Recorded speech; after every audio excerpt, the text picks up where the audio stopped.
bienvenue dans notre épisode 5 de ton challenge de 21 jours sur l'art du détachement, épisode 5. Si t'as pas vu les précédents, je t'invite à aller voir dans l'onglet vidéo. L'art du détachement te fait observer les autres. Les gens, ils finissent toujours par révéler leur véritable visage via leur action.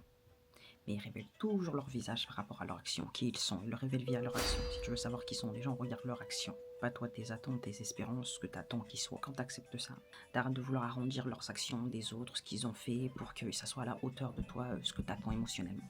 La loi de détachement t'enseigne que quand t'acceptes que les gens ils sont ce qu'ils sont, tout ce que tu peux contrôler c'est toi. Ouais, t'arrêtes de forcer la compatibilité, t'arrêtes de trouver des excuses pour leurs red flags, leurs mauvaises actions ou comportements qui t'ont déjà montré, parce que je t'ai dit, les gens ils montrent toujours ce qu'ils sont par leurs actions.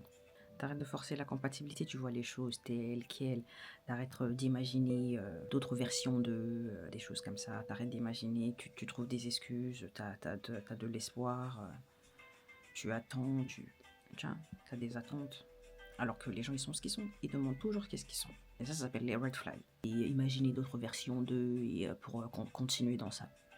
Ils t'ont montré qui ils sont. L'art du détachement t'observe avec neutralité et seulement l'observation. Et avec cette observation vient la sagesse de rester, vient la sagesse. Avec cette observation, tu détermines, la sagesse vient de si tu continues, de si tu arrêtes, la sagesse vient de si tu mets des limites, la sagesse de quitter, d'arrêter ce genre de rapport et de relation. La sagesse par conséquent donc d'honorer ta paix puisque tu te choisis toi-même. Arrêtez d'espérer, attendre. Les anciens bouddhistes, ils enseignent que le détachement, c'est une forme d'amour propre en fait. T'arrêtes de t'abandonner toi pour les autres. Parce qu'avec l'exemple que je viens de dire avant, quand tu es en relation avec les gens, tu regardes, tu as des attentes, t'aimerais qu'ils soient comme tu aimerais toi, t'aimerais que ton compagnon il soit d'une certaine façon.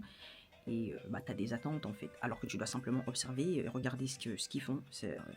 Avec cette sagesse-là, tu détermines si tu continues, si tu t'arrêtes, si tu mets des limites, ce genre de choses. Ou si tu quittes, tu mets fin à la relation, ce genre de choses. Ça permet d'honorer ta paix intérieure à toi, au lieu de t'abandonner pour les autres. Parce que quand tu continues à espérer que quelqu'un attende malgré il a montré par action qui il est, tu t'abandonnes, tu ne choisis pas, tu seras jamais en paix.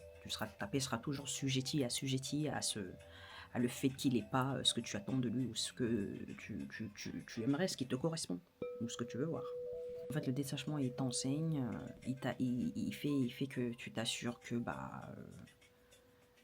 ta valeur, elle n'est pas déterminée par comment quelqu'un d'autre te traite ou ta valeur, elle n'est pas déterminée par si ou pas t'es en couple ou t'es pas en couple ou t'as quelqu'un dans ta vie ou non. C'est ce que ça t'apprend le détachement. Ta valeur, qui tu es, ta paix, ta joie n'est pas déterminée par l'extérieur ou les autres. Avec le détachement, tu confondras pas amour et attachement ou alors possession.